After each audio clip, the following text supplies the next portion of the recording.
Hey guys, it's your boy Arj back again after some time, probably over 10 days, and I hope you didn't miss me too much, but we are going to be dealing with today absolutely every piece of officially released information, broken down and analysed with my thoughts on them and what it means for the future of the Dragon Ball Super movie when it arrives on our screens in December, both content wise and lore wise.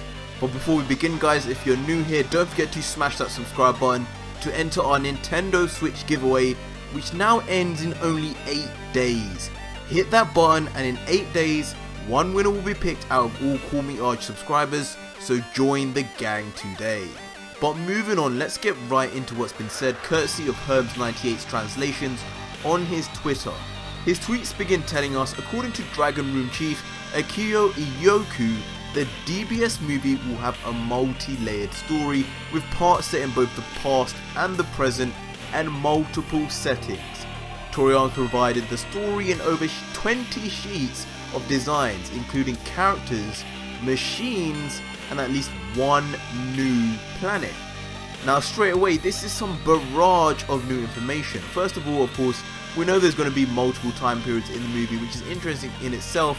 But there's also information about machines, multiple settings, and at least one new planet, aka we are going to be travelling to other planets, which all but confirms our initial thoughts that this icy background in the trailer is not Earth, but an entirely new planet.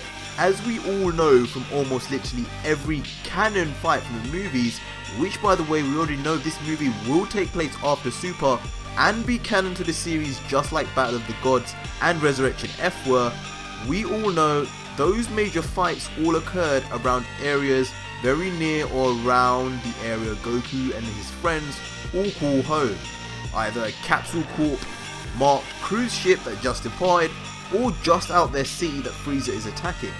They very rarely, if ever, venture too far from their home, mainly because there's no need to do so.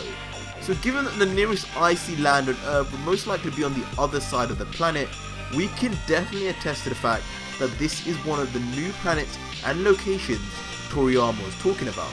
Now what planet is this? Well, I've briefly spoken on my own theories concerning the fact Frieza has been said to have a prominent role in this movie, since this movie is about Saiyans and the origin of them. But do you know who the one character in the series, a reoccurring character, who we haven't seen the home planet of yet? Frieza. Yes, the home planet of King Cold, Cooler, and Frieza. Makes perfect sense for it to be an icy planet, doesn't it? I mean, what else would you describe their home planet to look like with those names?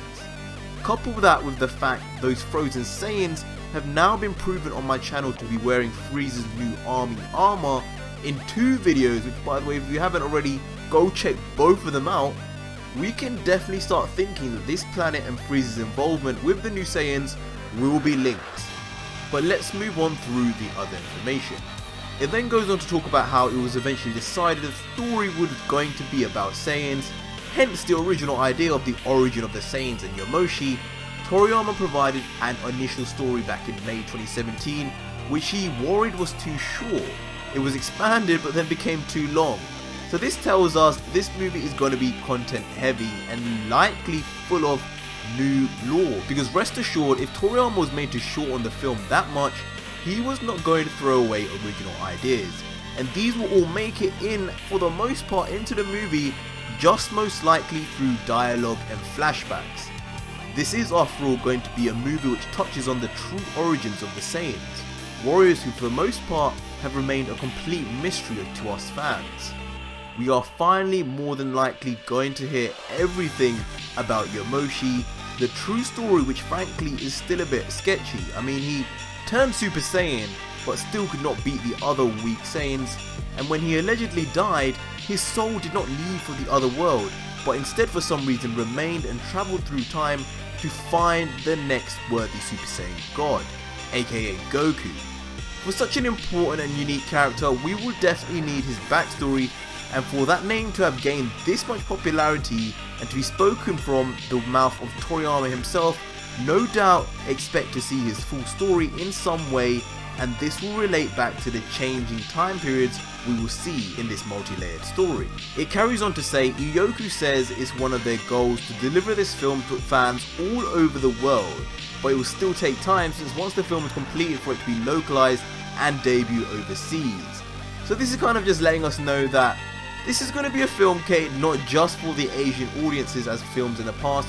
We're going to have scenes us Western audiences want to see. The witty one-liners from Vegeta and comedy that we have come to expect from Goku and his friends. Essentially, this is a film with some budget, a huge budget, that will 100% be capitalizing on the ridiculous worldwide success it experienced in the new series, as opposed to all the other movies bar Battle of the Gods, which were pretty much quick easy short films with no real bearing. Animation quality will be top notch as we've seen already, and there's probably going to be a lot more choreographed fight scenes and deeper English dub dialogue that caters for the Western audience. The rest of the translation hasn't got anything else too related to the movie except for the fact it's likely the film will be around 2 hours, which is pretty standard, and the fact Toriyama says there will be a lot of fan service involved, and no, not the fan service you're thinking of, but more probably to do with bringing a lot of extra fan favourite characters to have cameos and parts like aka Vegeta, Piccolo and Krillin for sure.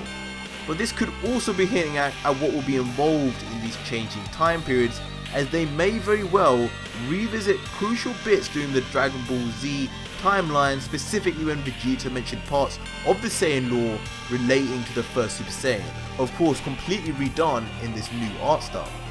Other information translated from Herms relates to the hiring of Shintani for character design, as Toriyama specifically and personally selected Shintani after realizing he properly understood the body inside the martial arts form, which actually makes a lot of sense considering the animation we have seen so far of Goku getting into his classic stance, which for this movie has been exaggerated so much more in the animation to make it one of his most fluid entries into the stance to date.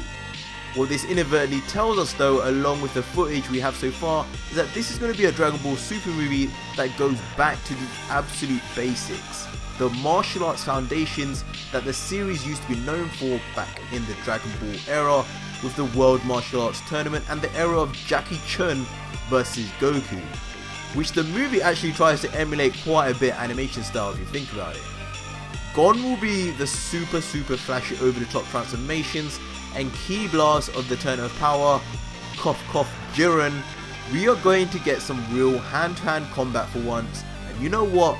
Look closer at the trailer and we get to see glimpses of this firsthand. We see even though the Saiyan is powering up, his ki is barely visible, it's not engulfing the sky or causing shockwaves, and the only bit of fighting we see is Goku and this warrior clashing fists, and yet again it doesn't cause explosions all around them in an epic over the top fashion like we had previously been seeing. So to be honest, that's good to know, as I don't think any of us want to just see a repeat of Goku vs Jiren but in a snowy landscape.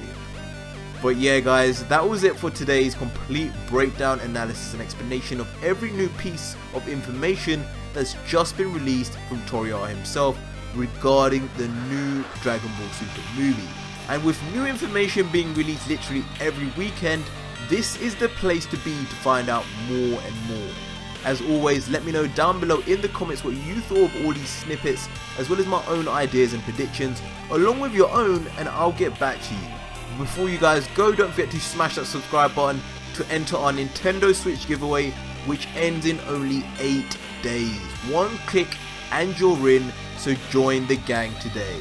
Until next video guys, cheers. And for any of you guys who've been worried or wondering where I've been these last 10 or 11 days, all is well. I was just in the process of moving to a new flat, so setting up all my YouTube equipment was a pain and a half, but it's finally half ready. I've also been thinking long and hard and opened up 2 other YouTube channels, as some of you may have noticed. CALLMEARJ, for those of you who have heard of cryptocurrency and Bitcoin and want to be involved in the latest and fastest way to making money in our generation, and ExtraArj, where I'll be playing games, talking Dragon Ball unedited and raw, and just overall having a good time. So if you guys are interested in any of that, head over there and subscribe there. Also, because there will be some great content coming out over there sometime soon.